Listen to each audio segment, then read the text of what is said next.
Number 8, marriage, divorce, and remarriage in 1 Corinthians. Let's begin with 1 Corinthians chapter 7. We read, "Now concerning the matters about which you wrote, it is good for a man not to touch a woman. But because of cases of sexual immorality, each man should have his own wife, and each woman her own husband." So this opening phrase here, "now concerning," is kind of like a formula we encounter a few times in 1 Corinthians that tips us off that whatever is going to come right after that is what the Corinthians had written Paul about. And so we had read in, I don't know if it's the first or the second one, about 1 Corinthians 16, 17, where it talked about Stephanas, Fortunatus, and Achaicus, these three guys, they had come with a letter to Paul and had visited. And that letter had information the Corinthians wanted to give Paul that he was now responding to. So this marks a change in the epistle. He had been dealing with probably reports from Chloe about different stuff that her people had seen. And now he's starting to address their questions. Okay? So we find this phrase, "now concerning," peridhe in the Greek, in twice in chapter 7. We find it in chapter 8, verse 1, chapter 12, verse 1, and chapter 16, verse 1, although that one's somewhat debated. What did they write him? They said, "It is good for a man not to touch a woman." And Paul responds to that statement. And it's not clear if it's a statement or a question or how exactly to translate the word woman. You could translate it wife. The word touch is likely just like a way of speaking about having sexual relations with somebody. Another translation of this could be, is it good for a husband not to have sex with his wife? Okay, that's another possible translation. It's more than just a touch, okay? And I think we're justified in seeing it that way because of his response. His response is, well, but because of sexual immorality, each man should have his own wife and each woman her own husband. So that's his response, which I think gives us a pretty good clue. This is not a handshake. Now, when it comes to the idea of no sex within a marriage, we have some things to think about within the Roman Empire, mostly among the philosophers. So, for example, the Cynic philosophers, and of course, Diogenes, the founder of the Cynics, was famously somebody who lived in Corinth. It was centuries before Paul got there, but he's still very famous, and his followers are there. And Cynics believed in sex, but they didn't believe in marriage, and they didn't believe in having children. Okay? So a Cynic would say, I don't want to get married, I don't want kids, I just want to have a good time. Like that's the Cynic mindset, okay?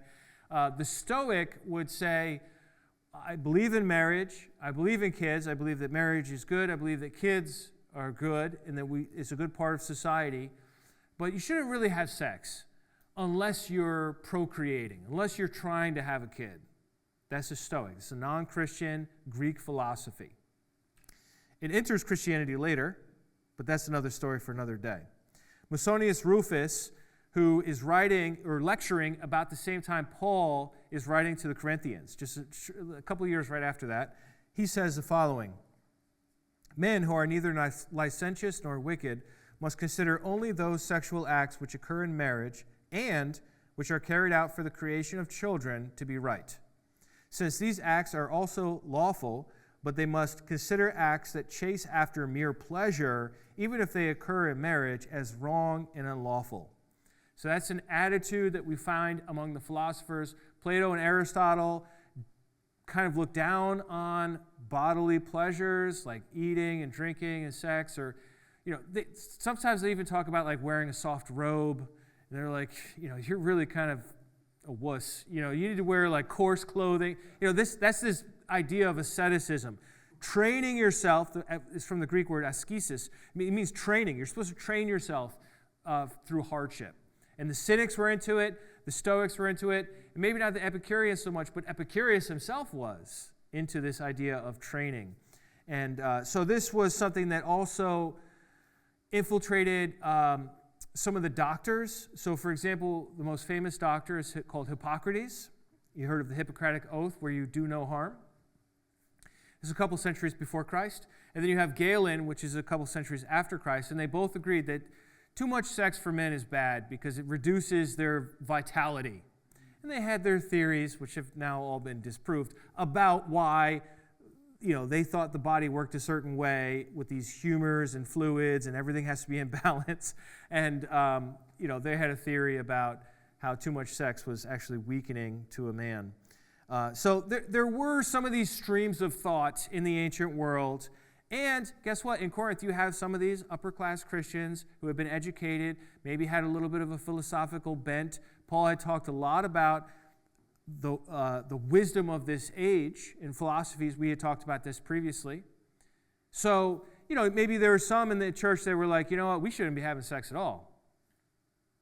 And so they write to Paul, what do you think, Paul? You think we should have sex? How should we, hey, it's a legitimate question. It kind of sounds funny, but why not ask it? And what Paul says is, now concerning the matters about which you wrote, it is good for a man not to touch a woman, but because of cases of sexual immorality, each man should have his own wife, and each woman her own husband. The husband should give to his wife what is due her, and likewise the wife to her husband. So Paul clearly endorses sex within marriage. There's no mention of procreation here. He doesn't say, well, you should have sex, but only if there's a good chance you would have a child as a result. There's nothing like that. So let's pause for a bit and talk about Roman family matters before we move on and talk more about Christian marriage. Roman family matters. I want to go through 4 main points with you: the paterfamilias, marriage, adultery, and the new Roman women. So, first up, the paterfamilias. This is a Latin phrase. It means father of the family. You can see that, right? The paterfamilias had patria potestas. So now there's four Latin words. The Spanish speakers probably could figure those one out. Potestas, like potent, strong, power, right? And patria is a word that means like the authority of the father. So he had the power of the authority of the father. So this is classic patriarchy. You have the oldest father in the household is able to exercise authority over the household in a staggering range within the Roman Empire. This is not in Christianity. This is just in general in the Roman Empire, okay? In the Roman Empire, a father of the household would decide who each person would marry. They had arranged marriages. Not to say he would be a dictator about it. Maybe you brought in a boy and you said, well, I like this one. I'm sure there was some of that back and forth, right? Or a guy brings in a girl and says, what do you think about her, right? There's always a negotiation with these things. But he also had authority over finances for everybody and even life itself. The paterfamilias had to decide if a new baby would be accepted into the household or cast out or even executed. And the Romans had given that authority and recognized it as properly the father of the household's right. We have a papyrus from Oxyrhynchus, Egypt, papyrus 744, by a guy named Hilarion. He says, I beg and entreat you, take care of the little one, and as soon as we receive our pay, I will send it up to you. If by chance you bear a child, if it is a boy, let it be. If it is a girl, cast it out. So this is what you would call, there are a couple of scenarios. Casting a child out of the household, a lot of times will result in the death of the child. Depends on if there's other people around and who wants an abandoned child. Worst case scenario, the child would just die of exposure, okay, or starvation. In other cases, the person who ran the local brothel would take the baby and raise the baby as a prostitute. Or somebody else would take the baby and raise the baby as a slave. Or, once Christianity really gets cooking, we would take the babies and raise them as Christians. but this is a little before that time. This papyrus comes to us from the year 1 BC. So there's no Christianity yet in the world to take that child. Very sad. We find another similar statement from Apuleius' novel, which is called The Golden Ass, as in donkey. I don't know why we don't update that, but it is a funny way to say it. Anyhow, he writes about a story. He says, her husband's father, having to be away on a journey, left instructions with his wife. This is like 100 years after Paul wrote, by the way, when this novel was written. So yes, the father left instructions with his wife, her mother-in-law, who was pregnant, that if the child turned out to be a member of the weaker sex, it should be put to death at birth. While he was away, a girl was born, but mother love was too strong for her, and disobeying her husband's orders, she entrusted the child to neighbors to bring up. On his return, she told him that it was a daughter and had been duly put to death. This is a fictional story, but a fictional story based on real-life situations that could happen, right? And I think it's valuable to highlight the fact that women did defy their paterfamilias from time to time and make their own moves, right? In this case, raising the child by a neighbor. When the paterfamilias died, each of his sons became their own paterfamilias. All right, and death rates were fairly young, so, this was a very viable way of, rising up through the ranks in society at that time. Let's look at marriage. Girls got married in their mid to late teens. Guys got married in their mid to late 20s. The legal age for a woman to marry was 12. She could not be married under that age. I don't think 12-year-old marriages were all that common, but that's their absolute minimum. There were no paternity tests available. So, protecting the chastity of the daughter was extremely important. And this may be why they got married so young. If you're getting married at 15, 16 years old, you haven't had a chance to really, be with a lot of people, right? That's kind of the idea. And then she would be faithful to her husband in that marriage. Now, the father of the bride plays an incredibly important role, not just in Jewish society, which I think a lot of us who are familiar with the Bible know about that, but in the Greek and Roman societies, the father of the bride played a significant role. The father of the bride arranged with the father of the groom who would marry whom, first of all. Second of all, he would provide her with a dowry, with a chunk of money. And that money was her money that she brought to the marriage. However big that dowry was would determine what kind of guy would be interested in marrying her, which is decided by his father. You see how this works? So there's a lot of economics and other things going on. It's not romance, it's not love, it's not like the, rom-coms that we watch, okay? This is a very different system for thinking about marriage. They're not thinking they're going to be best friends for life, you're my soulmate. There's no language like that. We get close a couple of times to this idea of companionship, which I'll share, but it was definitely financial. Now, if that husband divorced her, he had to give the dowry back to her. Now, he could use it so long as they're married. He could spend it all if he wants. But if he divorced her, he had to find a way to give it back, or else he was going to be in serious trouble. So, love was certainly experienced in marriage. I don't want to give you the impression that love wasn't there at all, but it wasn't the main focus. Plutarch writes about this in his book, Advice to Bride and Groom. Plutarch is writing maybe 40 years after Paul was in Corinth, 40, 50 years after. He says, marriages ought not to be made by trusting the eyes only, or the fingers either, as is the case with some who take a wife after counting up how much she brings with her, but without deciding what kind of helpmate she will be. So Plutarch's saying, hey, don't just look at her appearance, don't just look at her money. Think about how she would be as a helpmate in your household. We have a marriage contract. This is totally fascinating. From a city in Egypt. Egypt is where we get our ancient papyri. Papyrus is just like old paper. And we get it from Egypt because it doesn't rain that much, so stuff lasts forever. So this is from Tebtunis. This is Papyrus 104, and it's a marriage contract. It's a little before our time, 2nd century before Christ. But it still has all these components in it that are worth considering.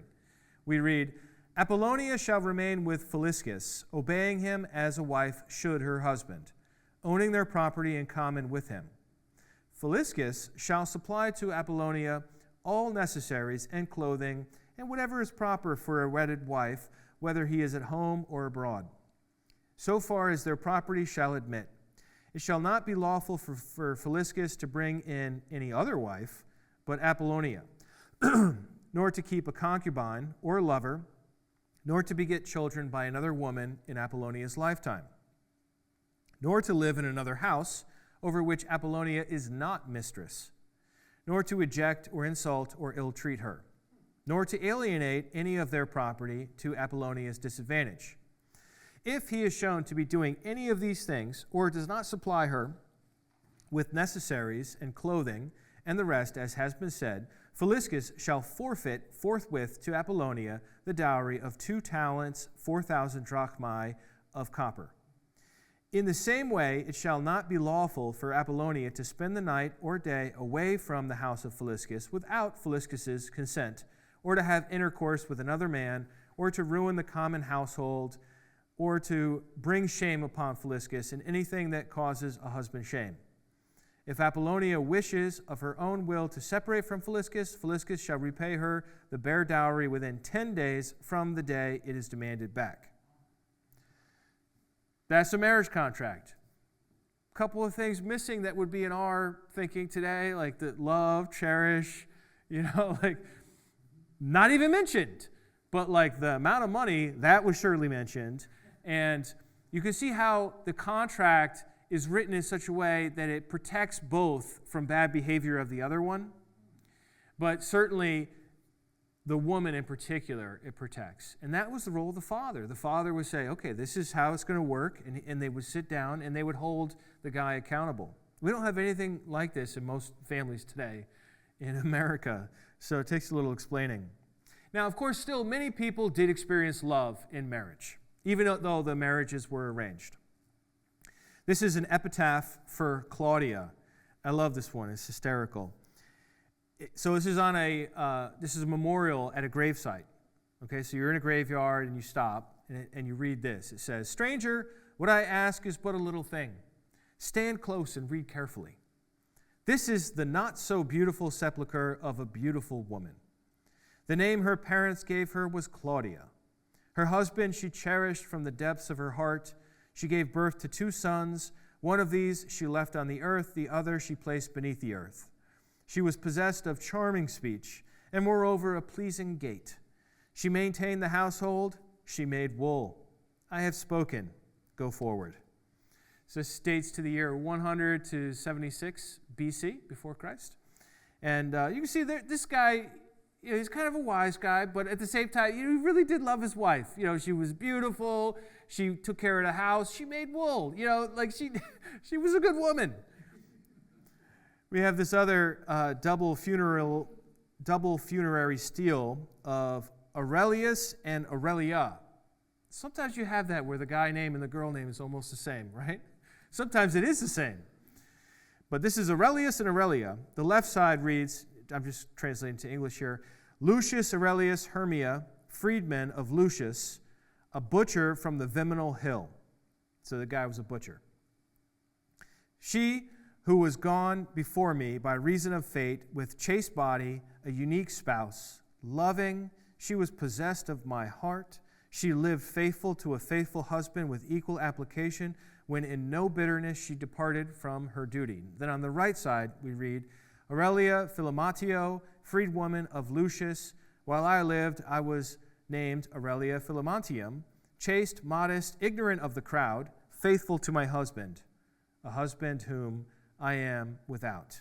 Alas, who was a fellow freedman.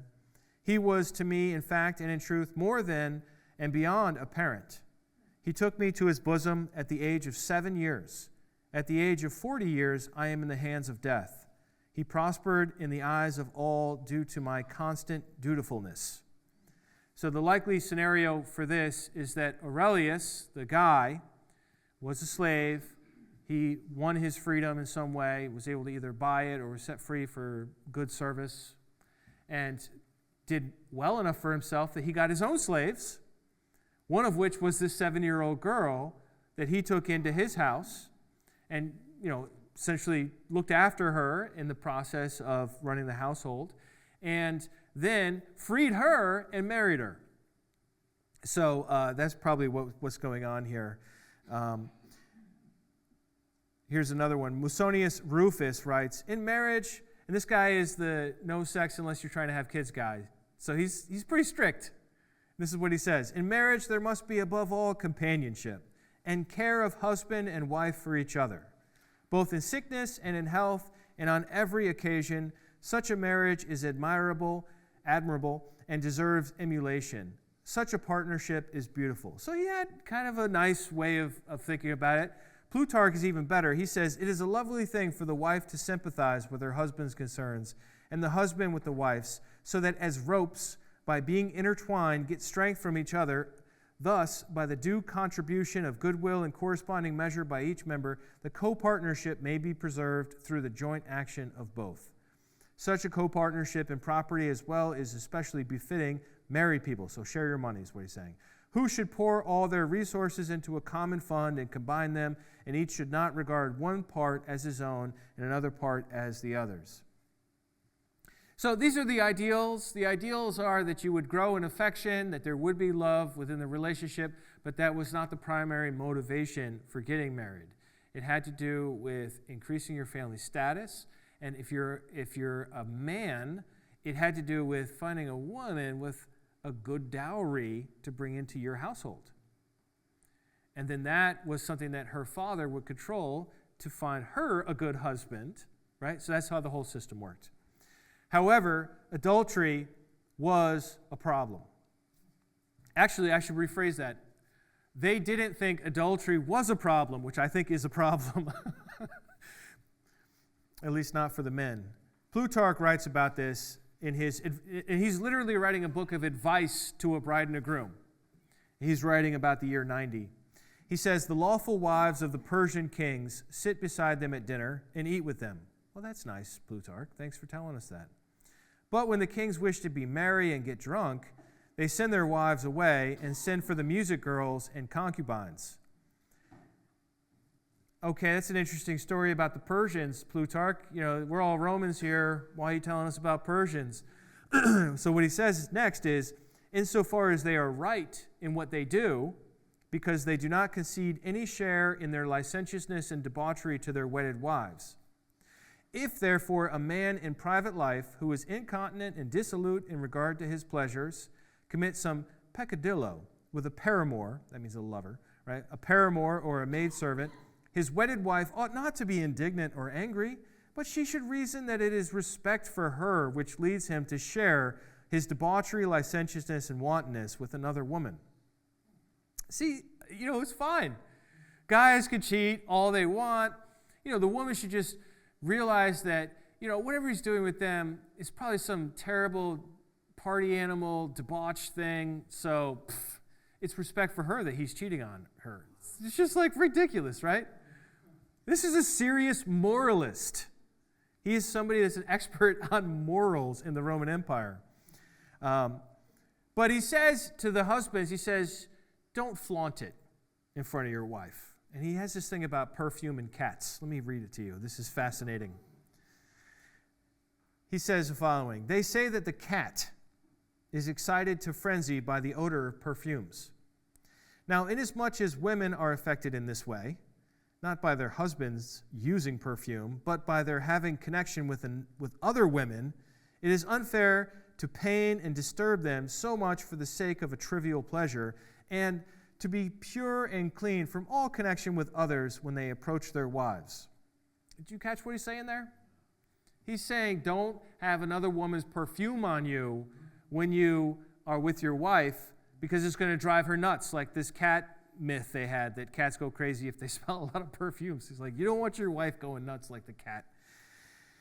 Show a little respect. If you're going to do weird stuff, you're going to mess around, take a bath, then go see your wife. Right? They had baths. They were public baths in the city center. It was a normal thing. And men were worried about women committing adultery. So it wasn't just men committing adultery on women, which they didn't even consider that adultery. The only way a man could commit adultery in the Roman Empire was if he had relations with a married woman. If she wasn't married, it wasn't considered adultery. Now, if his wife had relations with anybody, it was adultery. Talk about a double standard, right? Marshall writes about this fear of spurious offspring in his epigrams. He says, you have been made, Cinna, by Marula, the father of 7, not children, for there is no son of yours, nor son of a friend or neighbor, but creatures conceived on truckle beds and mats, betray by their features their mother's adulteries. This one who struts with curly hair, a Moor, confesses he is the offspring of Santra, the cook. But that other with flat nostrils and blubber lips is the very image of Panicus, the wrestler. Who is not aware, if he has known and seen blear-eyed Dama, that she is the third is the baker's son? So what Marshall's writing about is there's no paternity test. There's no way to know, is it your kid, is it not your kid? But he's like, look at your kids, man. This one looks like the cook. This one looks like the wrestler. This one looks like the baker. Hello? Right? And this is a fear they had, and they had no way to know. There's no genetic testing. There's nothing. So it's just like, look at the face.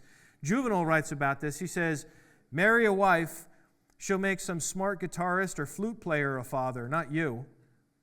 Or when you hang your front door with outsized laurel wreaths, it'll all be to welcome an infant whose face in the tortoiseshell cradle under its canopy recalls some armored thug, some idol of the arena.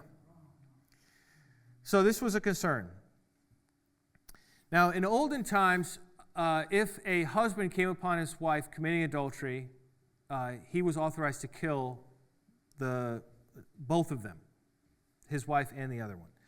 That had changed. That was no longer the case by the time we're talking about in the 1st century A.D. And yet, there had been a lot of liberalizing tendencies since the founding of Corinth. Corinth was founded in the year 44 B.C., okay? And since that time, Augustus was the emperor, and Augustus was concerned about the state of morality, especially in Rome. And of course, we know Corinth is copying Rome. Whatever Rome does, Corinth wants to do it like that. So he legislated, Augustus, the first emperor, legislated reforms in the year 18 BC against certain behaviors that he thought were not good. There was a population reduction in the city. He wanted more babies. So he taxed single men in particular. Single men who were not married had to pay. There were incentives for men or families that have many children. So the more children, you have more of an incentive. And then he outlawed, made it a crime, a public crime, adultery. And the law that he made for adultery was that the adulteress and her lover would have to pay a fine and be exiled to separate islands. So the Greeks and the Romans did this a lot. They send you to an island. There's lots of islands. So they could do that. That's not a thing you would do in the United States, right? But there's just so many islands, all right, you're going to be on that island for a while, for a couple of years, and you just got to live there and deal with whatever happens over there. And so this was something that he had legislated. Suetonius talks about this. He says, when he discovered that bachelors were getting betrothed to little girls, which meant postponing the responsibilities of fatherhood, and that married men were frequently changing their wives, he dealt with these evasions of the law by shortening the permissible period between betrothal and marriage and by limiting the number of lawful divorces. So what happened is he made these laws, and so what guys would do is they say, well, I'm engaged. How old's your fiance? Oh, she's 1. So I got to wait another 12 years at least, maybe 15 years until I marry her. Meanwhile, you don't have to pay the tax because you're betrothed, right? So he said, no. 2-year maximum betrothal, otherwise you're paying, right? So you can see what he's trying to do. He's trying to make them, especially the men, respectable in society. In the high society, the senatorial and equestrian ranks in Rome is what he's going after. Widows and widowers had 3 years, and then they had to marry again. This was the law of Augustus. However, Augustus's own daughter, Julia, was a flagrant adulterer. We'll come back to that in a minute. Another person who writes about this is Cassius Dio. He says, since the freeborn population contained far more males than females, why? Because they're killing the females. I already showed you that when we started. It's tragic. He allowed all those who so desired, with the exception of senators, to marry freed women, and directed that their offspring should be regarded as legitimate. At this time, too, some men were becoming betrothed to infant girls. Augustus made an order that no betrothal should be valid unless the man married within 2 years of giving his word. In other words, the girl must be at least 10 years old at the time of the betrothal. So, what's going on here? What's going on is society was shifting.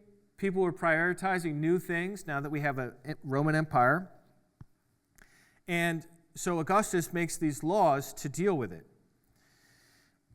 Now, a husband, I want to tell you another quick thing about the law. So if a father found his daughter in bed with an adulterer, with a man she's not married to, okay?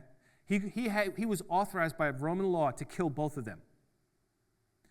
But if a husband found his wife in bed with another man, he could kill the other man only if he was a lower status than he was.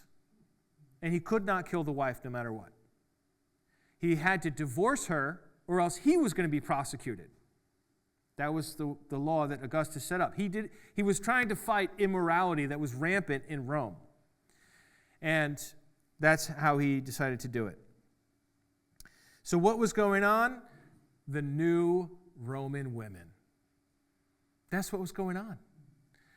The new woman. And Augustus did not like it. His daughter Julia was a prime example of the new woman. Eventually, he exiles her. Like he has to enact his own law against his daughter because she's so bad. Bruce Winter writes, this is his book, Roman Wives, Roman Widows. Ancient historians have observed that around 44 BC, evidence of a new type of woman emerged in certain circles in Rome. A woman in high position who nevertheless claims for herself the indulgence and sexuality of a woman of pleasure. First century women, unlike their Greek sisters in Hellenistic and classical Greek times, appeared in the public domain. The imperial wives appear to have set a precedent for wives of senatorial rank and others in the social hierarchy. New women had emerged, and they were supported by those who were themselves avant-garde, including some male literary figures of the early Roman Empire who were influential in promoting this lifestyle. These new women had an unsettling influence on the status quo. So you have the imperial family, so that's the emperor, his wife, and their relatives, and the women are dressing up real fancy, and they're being promiscuous, and they're committing adultery, and they have this liberated mindset, which then affects the senatorial class and their women, which they start doing it, affects the equestrian class and their women, and then eventually it trickles down to the regular people, and now we have imitation of this mindset. Marshall, writing about this, says, the way you're marrying your toy boy and making your former adulterer your husband so that Julian law can't make an example of you, Proculina, you're not getting married, you're signing your confession. So Marshall is writing in the year 86. So this is after the time of Paul, but not that, only a couple decades afterwards, 2, 3, 4 decades afterwards. And he's talking about the Julian law. The Julian law is the law code that Julius Caesar had started and then Augustus had added to, and it was all referred to as the Julian law, including the parts that Augustus changed about adultery. Seneca is even more valuable. This is Seneca the Younger. He's writing right about the same time that Paul is writing 1 Corinthians. And Seneca says the following, surely, this is the middle of the 1st century, he says, surely no woman is embarrassed by divorce anymore. Now that certain famous and high-born ladies keep track of their years, not by counting consuls, which is like their presidents, but by counting husbands. They leave home to get married and get married to get divorced. Divorce was feared only as long as it was unusual, but it is in the news all the time now. So they have learned to emulate what they hear about so often. And surely there is no scandal in adultery anymore either. Now that we are at the point where a woman only takes a husband to make her lover jealous. A woman only takes a husband to make her lover jealous. Any woman who does not see that marriage is just a name for having only one lover must be simple-minded and behind the times. The shame for these misdeeds has long since evaporated as the practice has become more widespread. Furthermore, wealthy women were able to get abortions. There were different liquids and poisons that you can take and other, I don't need to go into the gory details, ways of wealthy women procuring abortions. And wealthier women were somewhat known, or feared, I guess is the right word, for poisoning children of other women that were in the household. So if a wife came into a household and there were already children there, those children might end up getting poisoned because they're competition for her children that she's going to have with her husband. Or if he's having children with other women in the household, like slaves, for example, she might poison them as well. One historian mentions no fewer than 12 different poisoning accounts or rumors in the first half of the 1st century. So this is something that was happening. I don't know to what degree it was happening, but it was definitely a concern.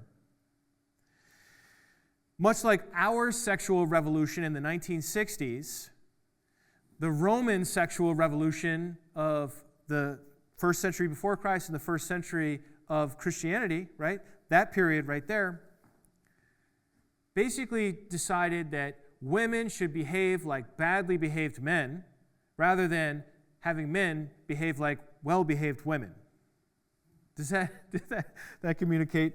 Rather than restricting badly behaved men, these new women pursued sexual equality, embracing promiscuity and adultery for themselves. Christianity, by contrast, took a different approach. Take a look at what we read here, 1 Corinthians 7:3. The husband should give to his wife what is due her, and likewise the wife to her husband. For the wife does not have authority over her own body, but the husband does. Likewise, the husband does not have authority over his own body, but the wife does. Do not deprive one another, except perhaps by agreement for a set time, to devote yourselves to prayer, and then come together again, so that Satan may not tempt you because of your lack of self-control. This I say by way of concession, not of command. Sex for Christians is about mutuality. This idea that the wife, or we're each giving to the other what is due, right? The husband is giving to the wife what is due, the wife is giving to the husband what is due. Each one is giving authority over their body to the other.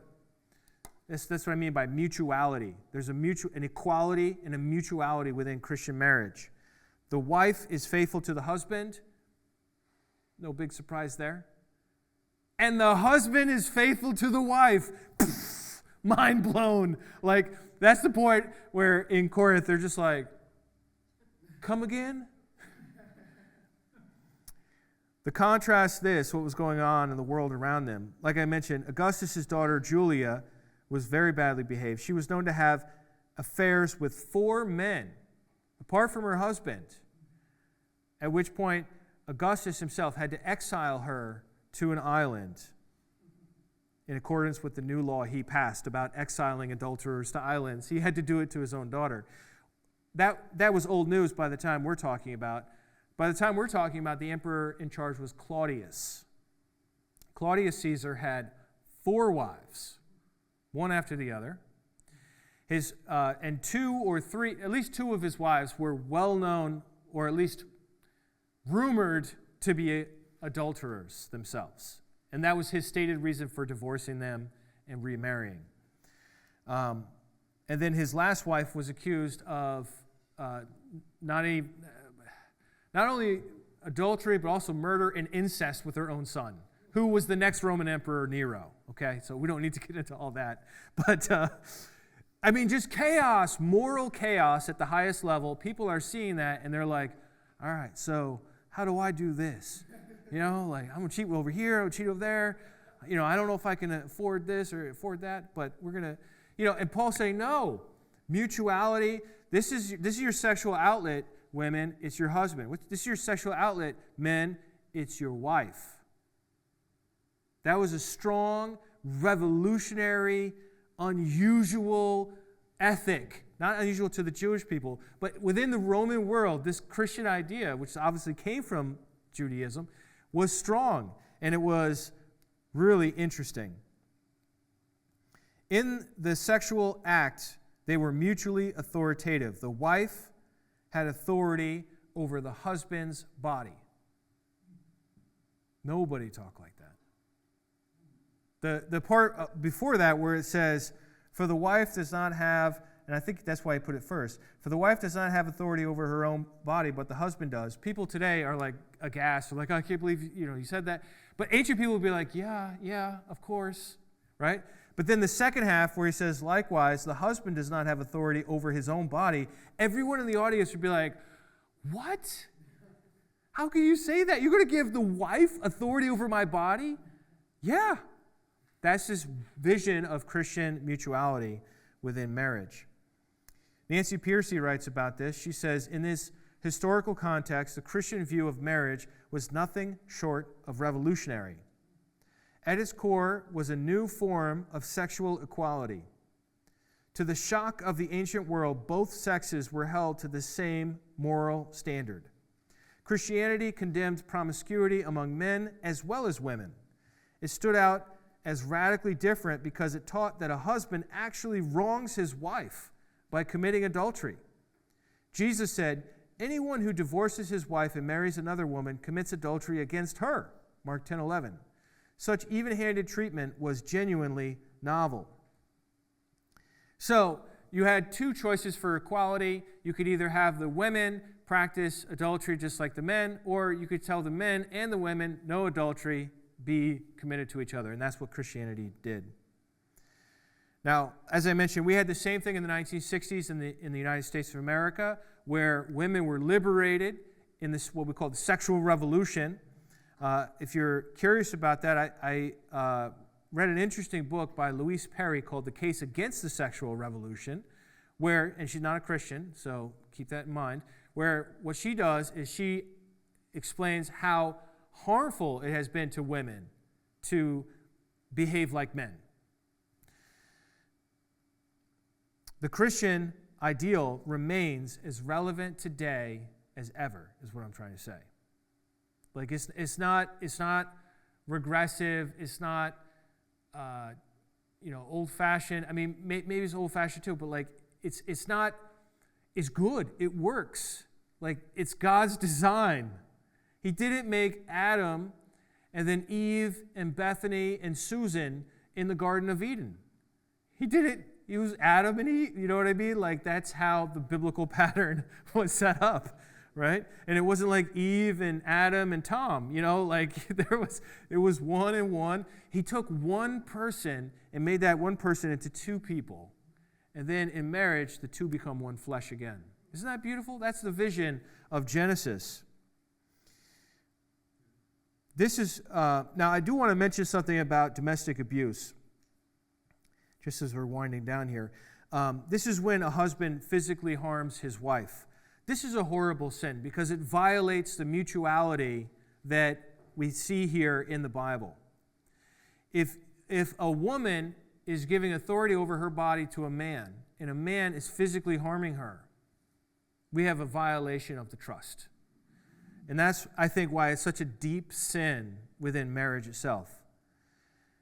And so men, according to what we just read here, the woman has authority over your body as well. So we need to have 2 yeses for sex. Okay? Not just 1 yes and 1 no.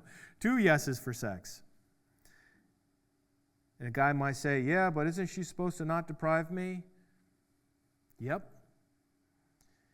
Does that authorize you to rape her? Nope. Just because one person doesn't do what the Bible says doesn't mean you can just go crazy or harm somebody. It's just not fitting. It's not an application of what it says here. Read the whole section. It's talking about a beautiful vision of mutual trust and vulnerability, where each is vulnerable to the other. Not just one person is vulnerable to the other. Each is vulnerable to the other. And I think that's the highest level of intimacy you can have, is when you have that mindset. All right, let's just mention briefly a few of these other verses. I can't go into much detail, but I wanted to at least read them to you and leave you with a homework assignment of reading this chapter on your own. No surprise there. 1 Corinthians 7:7 says, I wish that all were as I myself am, but each has a particular gift from God, one having one kind and another a different kind. To the unmarried and the widows, I say that it is good for them to remain unmarried as I am. But if they are not practicing self-control, they should marry, for it is better to marry than to be aflame with passion. I want to make it clear, he's talking not to divorced Christians here. He's talking to unmarried Christians, and he's talking to widows, people whose spouse is already deceased. Okay? And he's saying to them, look, if you can't control your lust, just get married. That's what he's saying to them.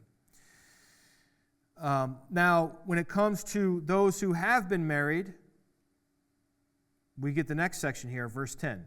To the married, see that? So he says, to the unmarried, to the widows, and then he says, to the married. So he's trying to cover all the bases.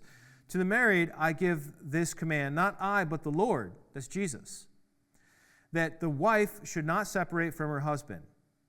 But if she does separate, let her remain unmarried or else be reconciled to her husband. And that the husband should not divorce his wife. People do not like this one. I think as Christians, we're just like, I was with you until we got to this one. We don't like the idea of trying to fix a marriage after there's been a separation. We want a divorce and a remarriage. That's what we want. That's what everybody wants, right?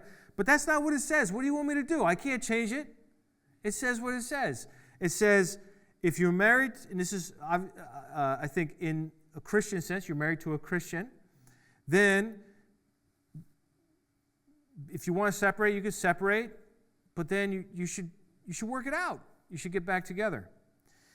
In the next section, he talks about mixed marriages where you have a Christian and a non-Christian. That's why I think 10 through 11 is talking about Christian marriages, because in 12 through 16, we're talking about where somebody's married to an unbeliever. All right, let me read you this.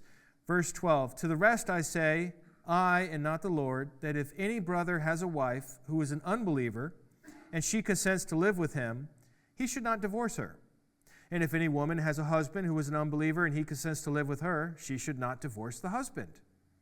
For the unbelieving husband is made holy through his wife, and the unbelieving wife is made holy through the brother.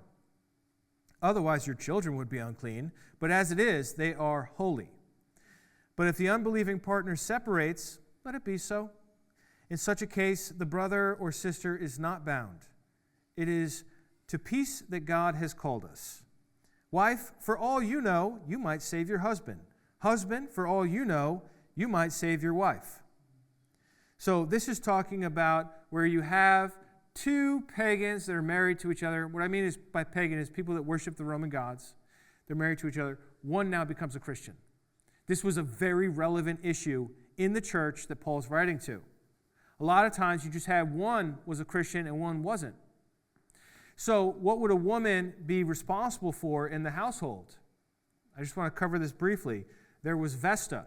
Vesta is the goddess of the hearth. In Greek, Hestia. This is some goddess that you would make daily offerings to at mealtimes of grain, salt, and wine. Then there were the Lares. These are guardian spirits of the home that each house had. They're invoked at family occasions like the birth of a child, marriage, death of a member of the household. These were gods. Every house would have a lar that was worshipped in that house. Then there were the Penates. The Penates were little gods that lived in your pantry and watched over your food. I'm not making this up. Then there's the family genius, and I'm not talking about some precocious 12-year-old. The genius was the spirit, the ancestral spirit that looked over the paterfamilias of the household. And food offerings were made on special days, special occasions like birthdays, to the family's genius. It's like a spirit that watched over the family. Then there were deceased ancestors. There were multiple times a year where you would be expected to go to the gravesite of an ancestor, whether it was related to you or not. It might be your husband's ancestor. And you will be expected to bring food or pour out some wine or leave flowers.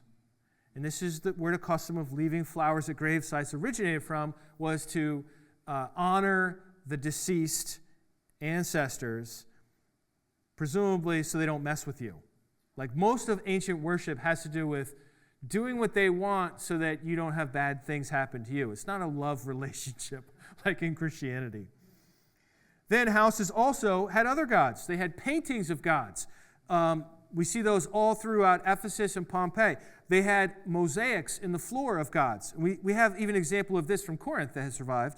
Then you also have statues in the main courtyard of the Roman villa. There were statues of these other gods. So the house was full of gods. Whose job is taking care of all these gods? It's the wife. It's the woman of the household is responsible for the care of these gods, these household gods. If there was a big festival in the city and there was going to be a big animal sacrifice, it would be the husband responsible to represent the family at that sacrifice. So now she becomes a Christian. She says, I don't want to offer any food to the hearth goddess. And I don't want to recognize the lar of the household anymore. And I'm done putting flowers on your grandfather's grave. How's that going to go over, right?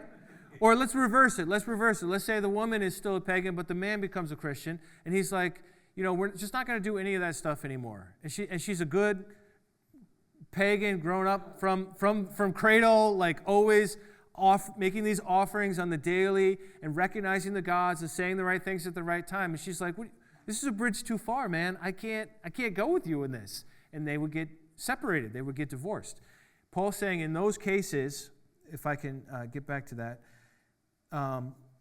let it be so. In such a case, the brother or sister is not bound. That's what he says. Now, everyone wants to talk about, okay, so what does that exactly mean, not bound? Right? Does that mean I could get remarried? Or not? And that's what Christians debate about. So when it comes to the subject of divorce, we have a few options. I'm just going to lay them out, and then we're going to be done, okay? So in modern times, in what we call fault divorces, these are the scenarios that are available. Adultery, cruelty, abandonment, and imprisonment. These are what New York State recognizes as fault divorces. And then the no-fault divorce is called irreconcilable differences. In the state of New York, these are the reasons for which you can get divorced. The question is, which of these are biblical? Right? So that's a question we have to ask. And then there's a whole separate subject of remarriage. Some people say you can never be remarried ever. Other people say you can not be remarried so long as your spouse is living, even if it's your ex. Other people say remarriage is only for marriages broken by adultery. If your spouse committed adultery, then you can remarry. Other people say, no, that's true, but also if you get deserted, If an unbeliever departs, separates from you, let it be so. In such cases, you are not bound. That's what that's coming from, the idea of desertion or abandonment. And then others will say, yeah, all those things, plus things like this, like if he's a drug addict, or if she's, or if he's abusive, or if she is, working in the porn industry, or whatever, like these other kinds of things that, things like this, okay? Remarriage for all previous cases, plus those in which the spouses don't get along. And then the last, I'm going for from strictest to loosest, okay, is remarriage for any reason. You find a younger woman and you say, wow, I'd like to marry that one. Divorce, remarriage, right? So these are all the different kinds of scenarios that, could be there in our society today. And it's our job as Christians, right, to figure out, okay, well, where are we drawing the line here? And in all honesty, I have lots of thoughts about this, but we are way late on time at this point, and I don't think I can get into it. So this is my challenge to you. Read 1 Corinthians 7 yourself. You see what it says. He's not writing to be cryptic. He's writing to be understood. And if you also want to read Matthew 19, that's the place where Jesus talks about it, that would be another good place to figure out where the line should be drawn. It's an important subject, but it's beyond the scope of our class because I'm not, like I said in the beginning, not able to solve all the problems for you, the questions that people have. I'm here to give you the background so that you can read it over against the background. And what I'm saying about the background is that Christian marriage is radical, it's awesome, it's mutually trusting, and for that reason, it was like an exciting new thing, especially for women who were expected to put up with their cheating husbands. That Christian women know that their husband wouldn't cheat. What an incredible advantage. And so Christianity took off like wildfire among women. All right, next time we'll talk about idolatry and food sacrificed to idols as we continue through our class on 1 Corinthians.